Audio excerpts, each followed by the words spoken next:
20th anniversary panel.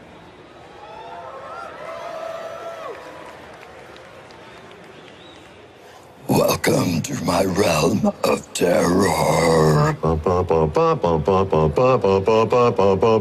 Diablo to me is atmosphere wrapped with action. Constant action. Diablo is stories. Diablo is loot. Magic loot. Cool loot. Fat loot.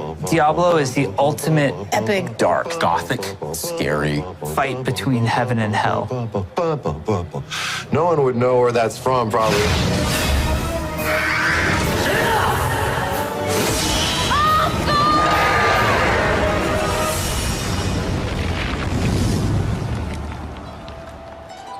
Diablo was a new style of game for us. Blizzard's making an RPG.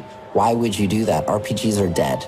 We want to take the twist of turning a turn-based role-playing game into a real-time role-playing game. And it made it fast-paced, it made it immersive. It wasn't something that you would have to invest millions of hours in because you're trying to answer the questions of this story that's going on. You invest millions of hours in Diablo because it's fun to play. Who doesn't remember some of their best boss fights? My favorite boss fight is Belial. Belial. Duriel.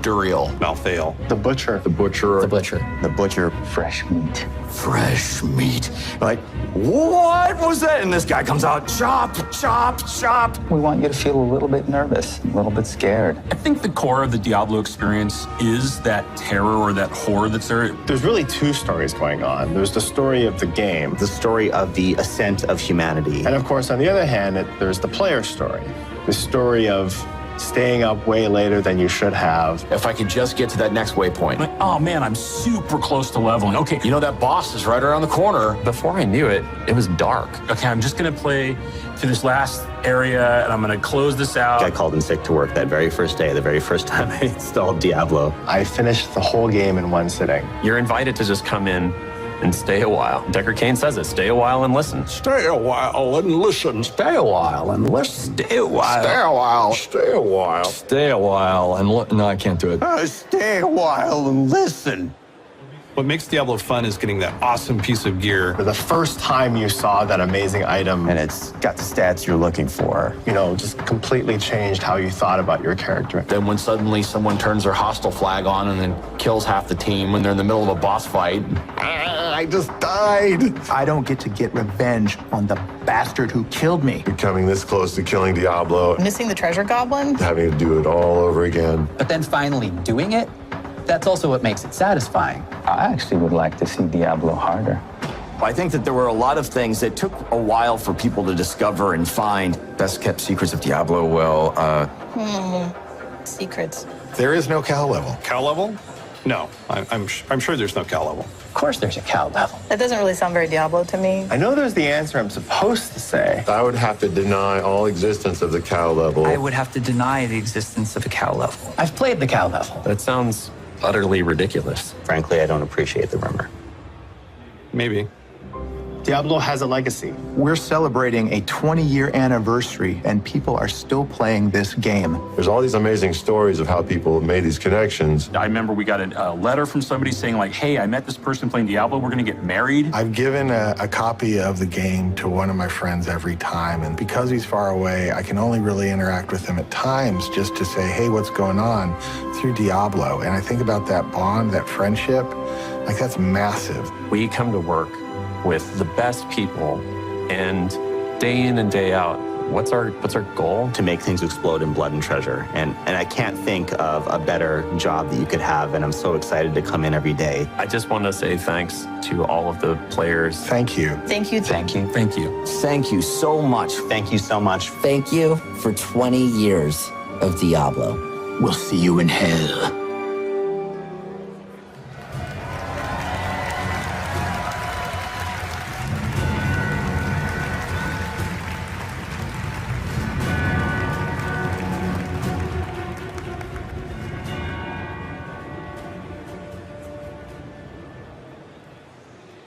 Hello, BlizzCon. Welcome to the 20th anniversary panel for Diablo 3. Before we get started, we have a few new things today. We have a lot of new stuff tomorrow as well. I do want to take a moment and introduce our panelists. My name is Kevin Martins. I'm the lead designer of Diablo 3.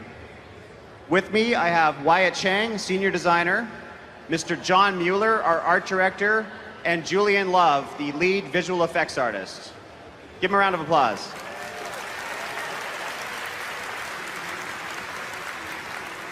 So, real quick, we've got 3 parts here. We're going to talk about the anniversary event, the Darkening of Tristram, where it came from, why it's there, what it does.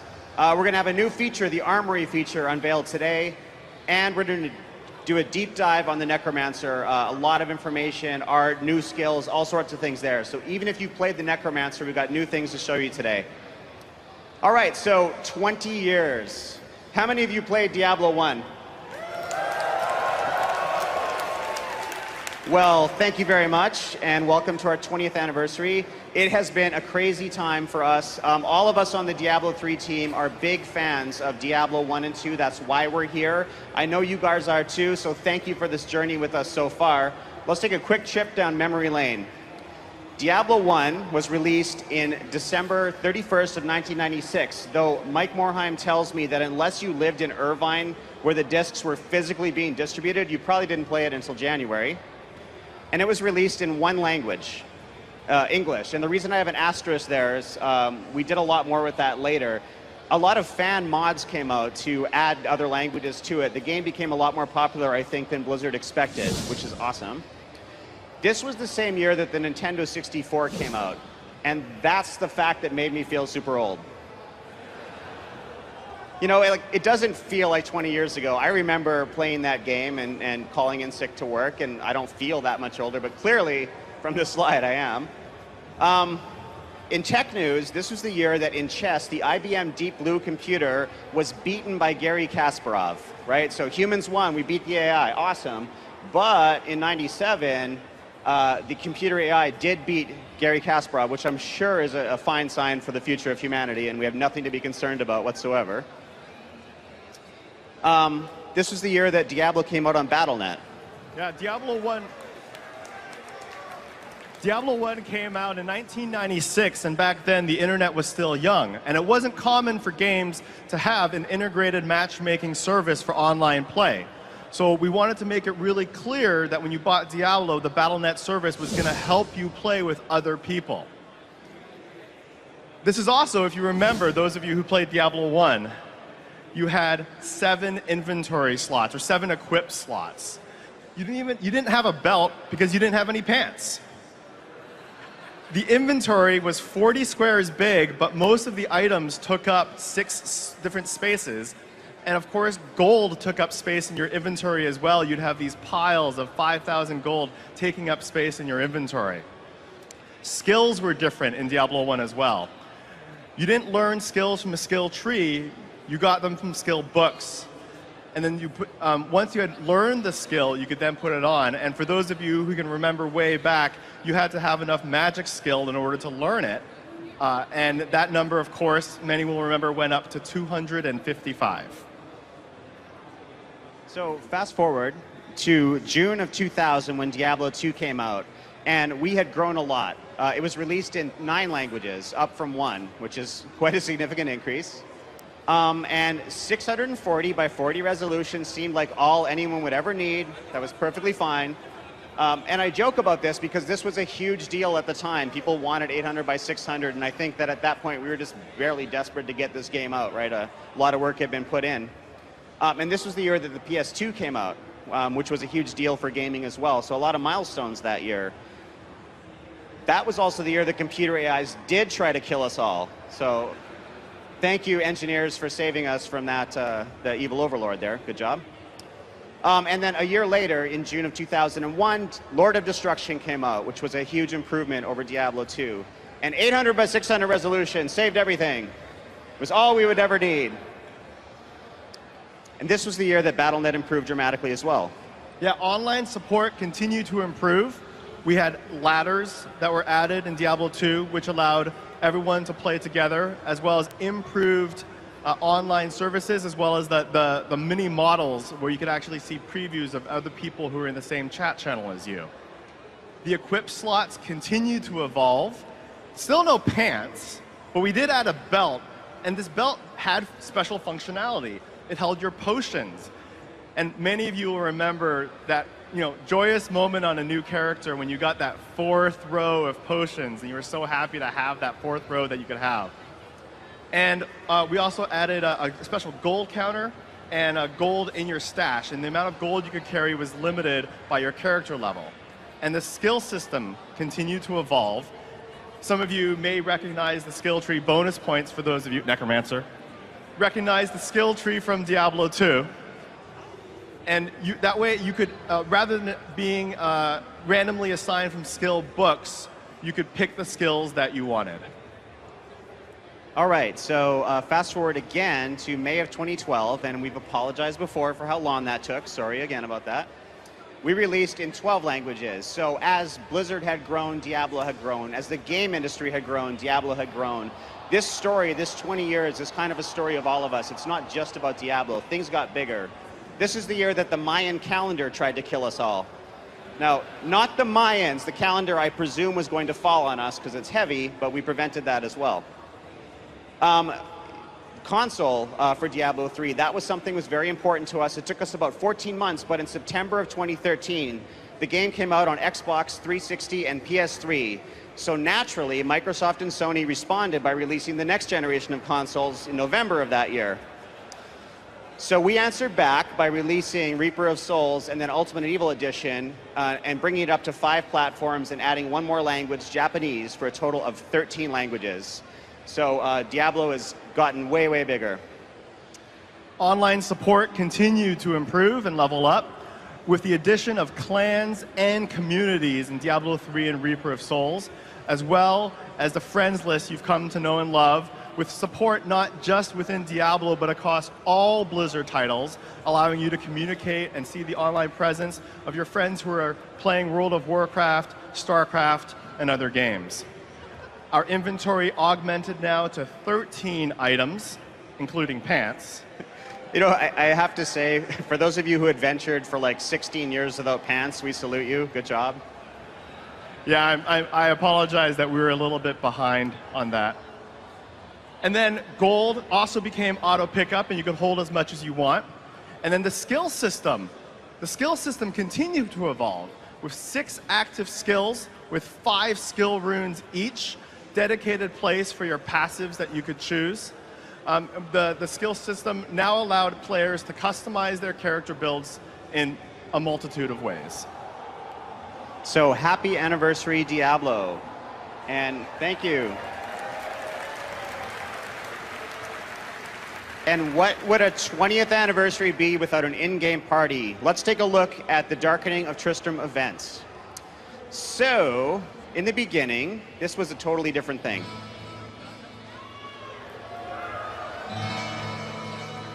So we were just going to add the classic music tracks to the game. So as you were playing adventure mode in Tristram, you'd hear this song. You'd hear some of the other songs as you wander around doing bounties or rifts, and that was going to be cool. We'd have a party here, that video you watched, it was all going to be good.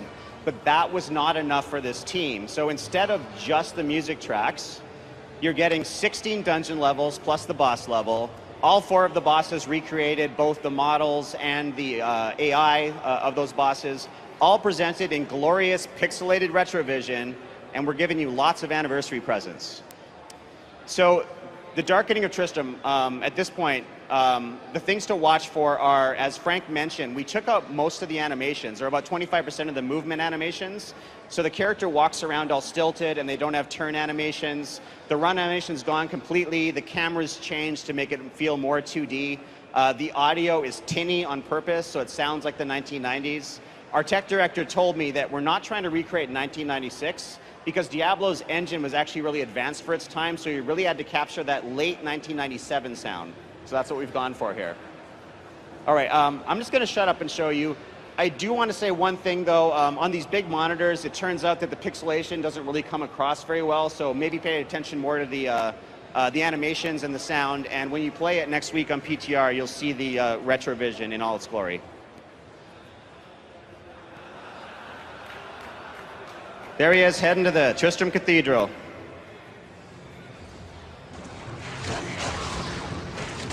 Okay, so combat is Diablo 3, but the movement and everything is straight from the 90s. We've taken all of the levels that most closely match those of the 4 different major looks of Diablo 1. We've recreated the monsters with the ones that look closest to it. In some cases, we did art changes. They have new AIs, so they match the monsters from there. Like we always had the Fallen family, for example, but now we have all the variants, and they have more simplistic AI than they do in D3. And the retro UI is one thing you can't see in that movie. This was another example of something that was out of scope for this, but this mode just kept scope creeping like crazy. It was good. One of our artists, Josh Manning, found out we were going to cut this part of it, and he was like, okay, well, I'll do it. So he grabbed a team of people. They did it largely on their own time, just so you guys could get this little feeling from it.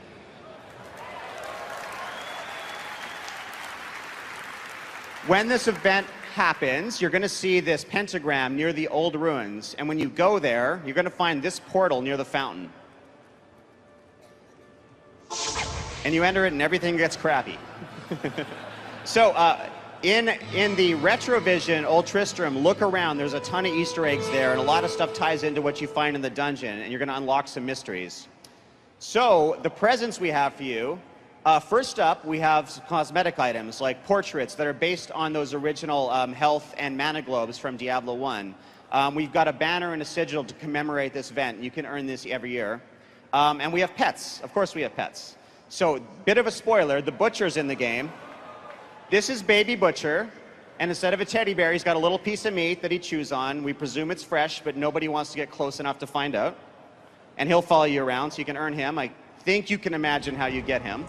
And of course, at the end, this cinematic plays.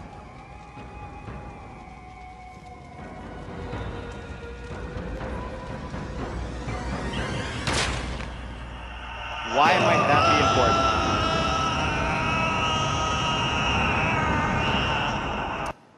Because every character class, including the Necromancer, gets a transmog of the Soul Stone in their skull, because this is our first helmet slot legendary gem, which is the soul of Diablo from Diablo 1, and it unleashes a ring of fire that you can't control the demonic energy within you every so often. So our first helmet slot legendary with that transmog for every character class, male and female.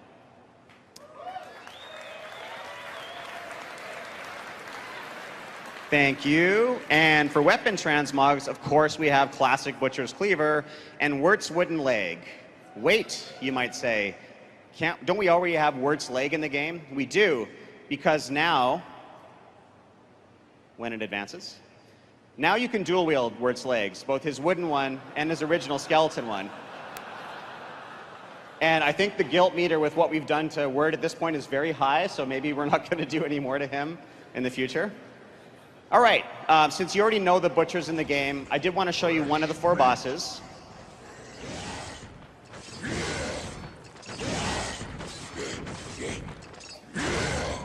And that exactly mirrors my experience when I first found the Butcher in Diablo 1. All right. So here's an example of what we've done to the bosses. So the ones that you already know, like Skeleton King and Butcher, their art has been redone to look more like the 90s versions of them. So that's just one example of the 4 bosses. And of course, Lazarus we had to create because he's not currently in the game.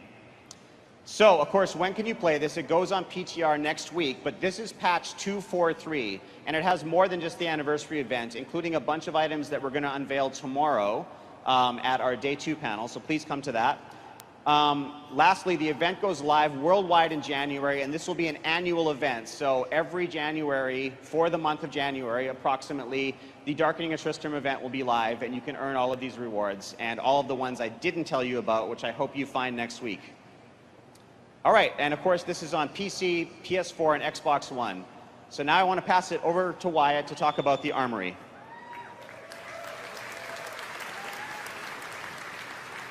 Thanks, Kevin. So we have a lot in store for you in 2017. As Kevin mentioned, there's the anniversary event.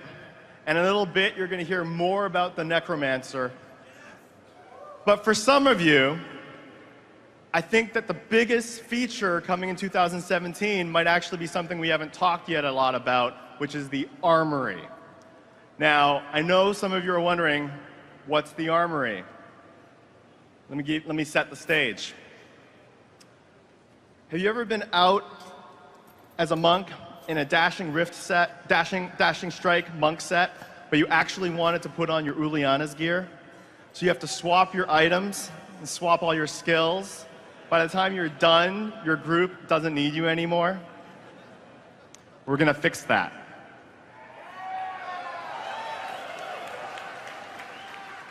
You guessed it. We have a full equipment manager coming in a future patch in 2017. You're going to be able to save 5 loadouts per character.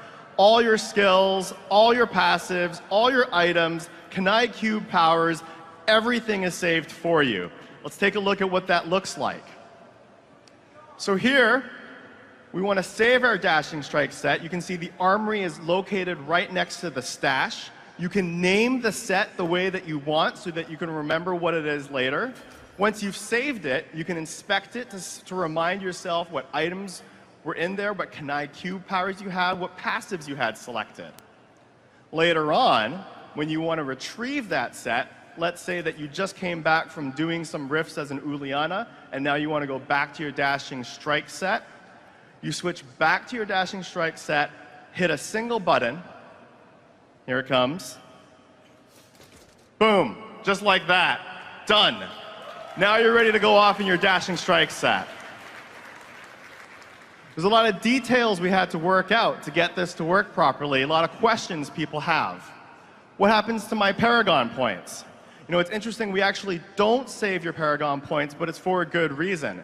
You're constantly earning Paragon levels, and we didn't want it to be that we saved your Paragon point distribution and then you come back just 20 minutes later, you've gotten 2 extra Paragon points, you have to reallocate those 2 points and save it again. It was actually more inconvenient. We want this to be a convenient feature for you. How about my gems? I've got lots of different gems. We actually remember the engineer who was in charge of the feature, Mr. Kevin Hassett, he wanted to make sure that this feature did exactly what you wanted. So if you put in some Marquise rubies, but then later on when you come back to a set, you've actually upgraded to Flawless Royal, it'll grab those Flawless Royal rubies for you and put those in automatically. Now, some people wondered, well, I have to swap the gems back and forth, how do I pay for it? Because I don't want to have to, you know, we want to be able to swap back and forth, but moving those rubies around every time costs money, right? No, it doesn't, not anymore. Because starting in a future patch with the armory, we're removing the unsocketing costs. We want you to have no reason at all not to swap back and forth between all the sets and toys that you've accumulated. We're doing the same thing for your legendary gems. Let's say that you've got your Bane of the Trapped, and you're going to level it up. Or you use one for an augment, it'll go to whatever your highest ranked gem is of the type that you saved at the time that you wanted to save your set. Everything is handled for you. And of course, the armory is coming to both PC and console. Here's a quick shot of the console implementation. So up next, to talk about the Necromancer, I'd like to introduce Mr. John Mueller, our art director, who, fun fact, did the design for the shirt that I'm wearing right now. This is a Diablo dev team shirt, so if you see anybody on the show floor wearing this shirt, they're going to be a member of the development team. It's got this cool design on the back for the Dark Wanderers. They want to talk to you. All the members of the Diablo team want to talk to you. So if you see somebody wearing this shirt, go up to them, say hi, tell them what you're looking forward to in a future patch. So I'm going to pass it off to John. But before we do that, in case you haven't seen it yet, first we're going to play the Necromancer reveal cinematic.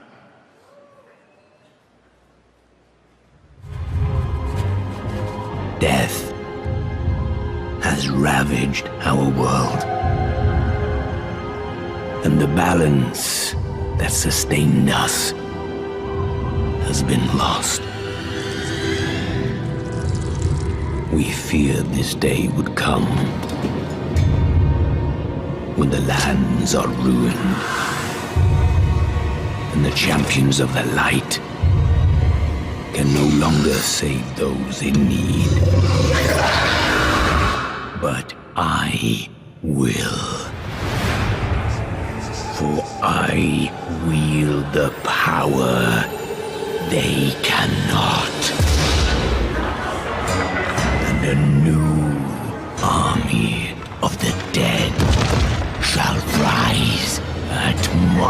command.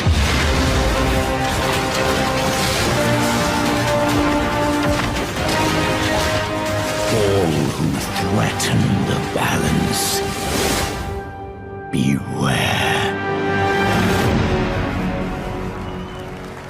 Gosh, wasn't that amazing? That was created by the Blizzard in-game cinematics team, so a big round of applause for them. That was awesome. Okay, so I'm excited to be here representing the Diablo art team to walk you guys through what it was like reimagining the Necromancer for Diablo 3. And this really gets to what sounds like a simple question, but when we kind of got into it, it gets a little bit complex because we had to answer this question, who is the Necromancer? And that question, on the surface, well, the Necromancer is a priest of Rathma who wields powers of the undead. Well, that sounds kind of boring because what the Necromancer actually is, we found, is 16 years of player experiences. And when we started to talk to the team, we realized we had to go far and wide. And this is where, at Blizzard, we use this process called brainstorming and ideation. And that's where we get all the best ideas from all of our developers to get the best results we can get. Now, this first concept was, now this is all stuff that sort of influenced where we arrived about who the Necromancer was. This was created by Aaron Gaines, and this is sort of this theme of the Necromancer is the king of the dead, right? This was a very common thing that came up as we were developing the class. This next one, this was by Victor Lee. I call this one the Hunter. And this one is like, you know, the Necromancer is this fearsome character who like wears the trophies of the dead on his armor. You know, he's got the demon head in his hand, he's got the scythe, you know, just looks completely badass. And then I call this guy, this is by Michael Frenchie, and I call this guy the Crypt Keeper because he's sort of like, looks like he's literally living with the dead. He's sort of got his hand out, he's smiling, his eyes are torn out, and he's sort of like, welcome to my crypt, you know, just a very happy necromancer to be living with the dead. Okay, so where did we arrive through this sort of ideation process? And this landed us at this very simple statement, which is that the Necromancer is the commander of the dead. That he is a rock star. This was an interesting theme that came up because he's got like an entourage of skeletons, right? Like the coolest entourage any rock star could ever dream of. And we thought that this was a really cool theme that we could access to bring the class forward into Diablo 3. And most importantly, the Necromancer is just cool. He's one of the coolest classes. This is when we talked with everybody, the player stories, wouldn't it be cool if the Necromancer did this? You know, there was just so much that we accessed there. And additionally, we had the fun task of introducing the first female Necromancer into the world of Diablo. Yeah. Okay, so now we know who the Necromancer is. The Necromancer is the commander of the dead. Now production begins. You know, this is sort of, we start to put all the pixels and polygons in their place. And this is the classic set. This is the set that, you know, our goal is to stay true to the Necromancer, to make sure that we're accessing those player stories as well as adding our own flavors to it. And we start to begin to add these flavors, and this is that theme, that Hunter theme reimagined by Ryan Metcalf. And this is, you know, wearing the trophies of his enemies. This is, trying to get all of the themes of the sort of paganism that we liked about that theme of sacrifice. And then, of course, we have this idea that the Necromancer is also a sophisticated character. And this comes through in this sort of aristocratic theme that we came up with. Okay, now we start to have some fun because we start to mix and match some of these themes that we discovered. And this is what I call the Bone Saint. And this is where we take the idea that the Necromancer is all about the dead, but he's also a king. He's also, kind of like a saint of the dead. And of course, now we have these really cool themes that are pure themes. And this is something that we added to the class, which is like, we wanted to do a whole armor set that was just all about blood. And the Necromancer's shoulder pads, which are hearts, literally like pump blood as he runs through the world wreaking havoc. And of course, what Necromancer wouldn't be complete without a full accoutrement of bone armor? That was sort of like, we knew we were going to do that, one of those pure themes that we were going to explore. That's by Victor Lee. So on the left, you can see the Necromancer from Diablo 2, and on the right you can see our reimagined Necromancer in Diablo 3. And this was the first set that we did. This is that classic armor set. You saw it in the intro cinematic trailer. We really knew that we had to get this part of it right, and then we could begin to add all the cool themes that we had come up with in our journey of reimagining what this class would be like in Diablo 3. And of course, here they are together. The legacy continues. The Necromancers are back in Sanctuary, and we just couldn't be more excited about it. Thanks for this, giving this little tour of what it was like reimagining the Necromancer. Next up, our master of disaster, our lead effects artist, Mr. Julian Love.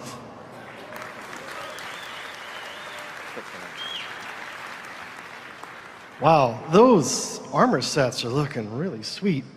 I really want that blood set. Yeah, like in real life, I want that blood set.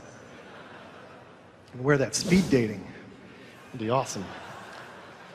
So, not everybody in the room today has played the Necromancer before. You might be a little unfamiliar. So as we take a look at the Necromancer from a gameplay perspective, I just want to start at the top, make sure we're bringing everybody along for the ride. So what is a Necromancer? Really quick, they're what we would call a pet and ranged magic class, darkly themed, very darkly themed. They're going to be our darkest class ever, for sure. Why are they so dark? Well, they're commanders of the dead, and that means they're going to be leading armies of skeletons, and sometimes dead things, and mostly dead things.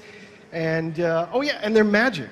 Their magic centers on the manipulation of blood and bone and reanimation. These are dark, gritty themes. And of course, curses. Curses are like a personal wish onto your enemies that influences the outcome of battles. This is like dark, heavy stuff. Okay, so that's necromancy in a nutshell. Now, the thing you might have been asking yourself, looking at that first line, is, pet and ranged magic class, like, isn't that the witch doctor? How are these two things going to be any different? And that's a great question. I'm glad you asked because, well, we built a bunch of slides and I'm obligated to talk about them.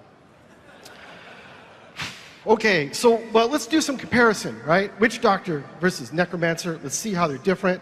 Witch doctor themes. We're going to start with themes because themes inform all the decisions that we make about developing a class. So really quick, you know this stuff. Witch doctor, you got your zombies, right? Zombie dogs, zombie bears. And then you got your creepy crawlies, like spiders, snakes, stuff like that. And then you've got jungle culture, right? And you see this in things like big bad voodoo, hexing, even fetishes. They're like a whole jungle culture inside the culture kit of the witch doctor. And here's the thing. Witch doctors, they're dark, no question. But they're also kind of lighthearted. Like, if you really want someone to take you seriously, maybe you should ditch that plan where you turn into a chicken every 5 seconds and explode into feathers. All right? So now, let's compare that to the necromancer a little bit. Now, instead of zombies, we've got skeletons, corpses, reanimation. These are darker, grittier takes on the undead vibe. And then the curses, like I said, it's a very personal wishing of bad stuff to happen, right? And then magic that focuses on blood and bone, which is like the raw materials of life. And now I want you to see, now when you look at all that stuff, what it really adds up to is a class that's very serious, grim, visceral, dark, right? Not a lot of humor going on in the necromancer. So, if you were thinking about swinging by the necropolis for drinks after work, just know, the Priest of Rothma, happy hour, it's not a thing. They don't do that. All right. So now, what about, do they play any different, right? We should talk about that. How are they going to play different? So I'm going to focus on pets for a second. Witch doctor pets, entirely passive, right? You pick your pet skill, you put it in your button bar, you hit the button and pets come out, and then that's it. You don't do anything else. There's nothing to do. They just run off, they do their thing. So here's how we're going to make necromancer pets different. All right? they're all going to be what we call active passives, which might be a new term for you, but you've played skills like this. The monk mantras are a great example in that when you pick the skill, you get a passive benefit, but when you press the button for that skill, you also get a short-term active benefit that lets you interact with that skill in a strategic way. This is how we're going to make all Necromancer pets. Let's look at our first skill, Command Skeletons, to see how this is going to play out. So when you pick Command Skeletons and you put it on your button bar, you're instantly going to get an army of 10 skeletons, some melee and some ranged. But when you activate the skill, it allows you to tell your pets, command them to attack specific targets, and then they get a damage buff for doing it. So here's the thing is, you don't have to wait for your pets to like be distracted on that, whatever was going on the lower left corner of the screen. You can lead them around the battlefield and selectively take down targets, the ones that you want. This makes them a very effective single target takedown skill, and they are a significant contributor to your overall damage output. So the difference between Witch Doctor and Necromancer now, Witch Doctor passive, Necromancer active. Okay, what about resource? Let's talk about resource. Witch Doctor, as you know, is mana. The Necromancer, we're going to have a new resource called Essence. So here's how Essence is going to work. It's a large pool of resource. It's going to power a lot of your spenders, but it doesn't regenerate over time like mana does. You'll have to take specific action to get your Essence back. We'll talk about that in a minute. The really big news here, though, is that the Witch Doctor, or the Necromancer has 2 resources. The other one is corpses. That's right. Corpses are actually like resource that's out in the battlefield laying on the ground. You generate them by killing monsters, right? And then you get to use that stuff to power some of your skills. Here's how we're bringing this gameplay feature forward into Diablo 3. When a monster dies by any means, whether you kill him or somebody else kills him, in addition to the body that goes flying across the screen or gets melted into a sickly goo of acid or disintegrates, there's going to be a little bit of extra corpse material left behind that only Necromancers can see. And these are the corpses that the Necromancers can use to power their corpse skills. Really simple. Now, what would we be doing in a Diablo 3 game with corpses? Blow them up. That's right. Corpse Explosion, we're bringing it forward from Diablo 2. We're going to let you blow corpses to smithereens. It works exactly as you'd expect. You got some corpses on the ground, some monsters nearby. Goodbye, monsters. Here's the thing is, we made it better. We let you blow up to 10 corpses at a time per click. It's totally unfair to monsters.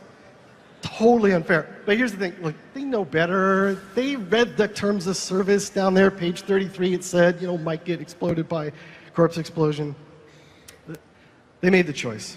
All right, so corpse explosion, we're bringing that forward, right? What else? How about Bone Spear?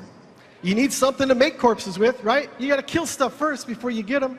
So Bone Spear works exactly like it did in Diablo 2.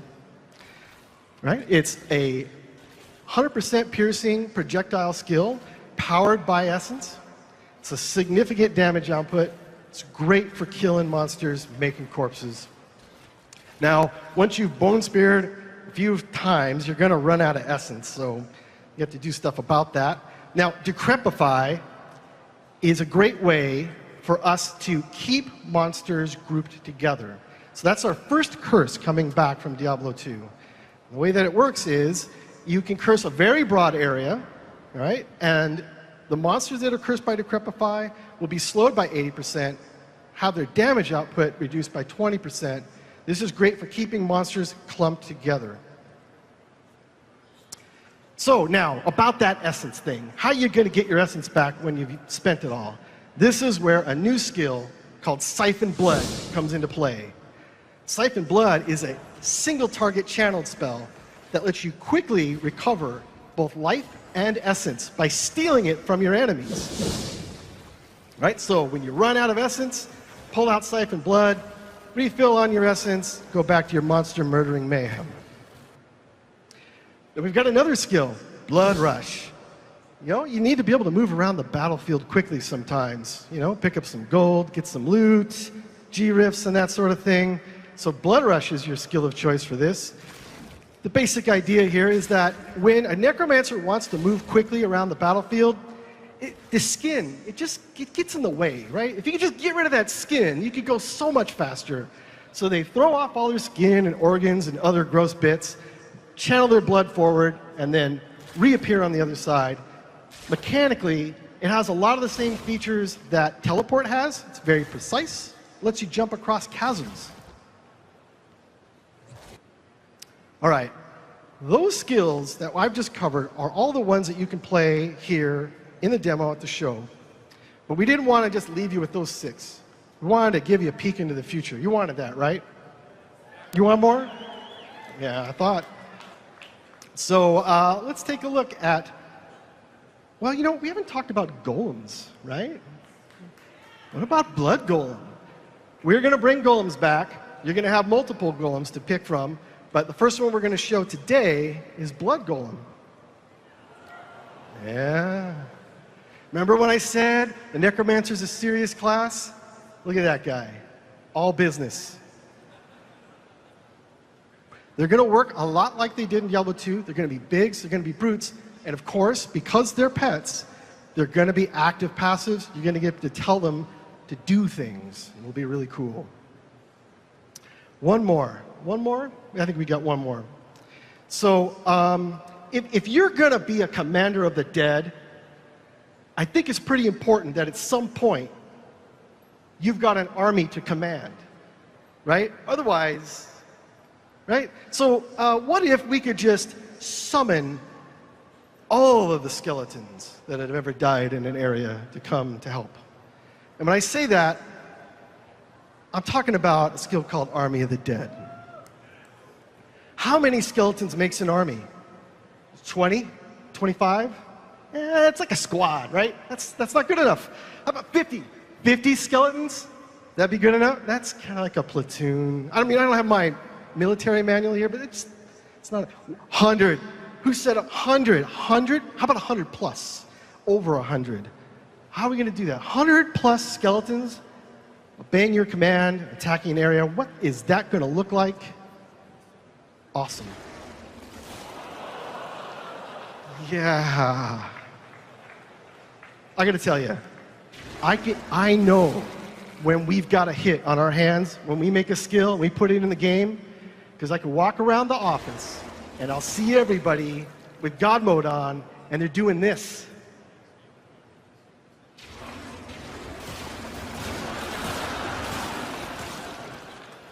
Yeah.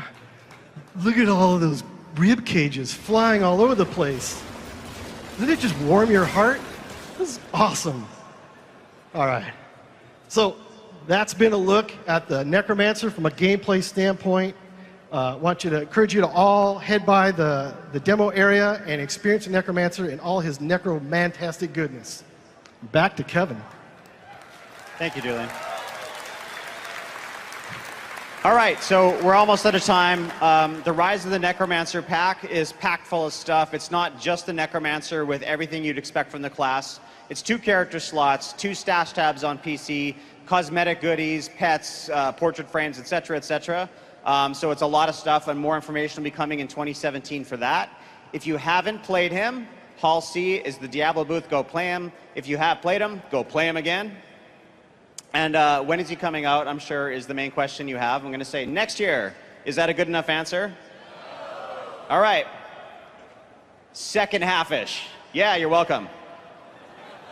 So this is an early look for the Necromancer. We thought you guys would prefer to see it early and have to wait a little while for the fully featured class to be out, rather than just wait until next year and get it all at once. So I did hope you enjoy your sneak peek. So real quick, the Darkening of Tristram comes out in 243 on PTR next week. Please come help us test that. It goes live on all of our platforms in January. And then later is the Armory and Rise of the Necromancer pack. Tomorrow at the Dev Talk Q&A, we do have a bunch of other things. We have a brand new game mode called Challenge Rifts. We're going to explain more about the new zones, a whole bunch of features around greater rifts and inventory management. Seasons are coming to consoles, so Xbox One and PS4 guys. More info on that tomorrow. And we have lightning talks again tomorrow on the community stage upstairs at the Dark Moon Fair on the 3rd floor. So if you're interested in deep dives on any of these subjects, some of them are happening tomorrow. So before we wrap it up, I do want to say one last thing. On behalf of this team, it is absolutely our privilege to be up here and represent this team. They so love you guys. They put their hearts and souls into this every day. They go above and beyond. They care what you think. They want you to have fun. They love this game as much as we do. Thank you. And it's been 20 years. One last time, how about 20 more years? Thank you very much. See you out on the show floor.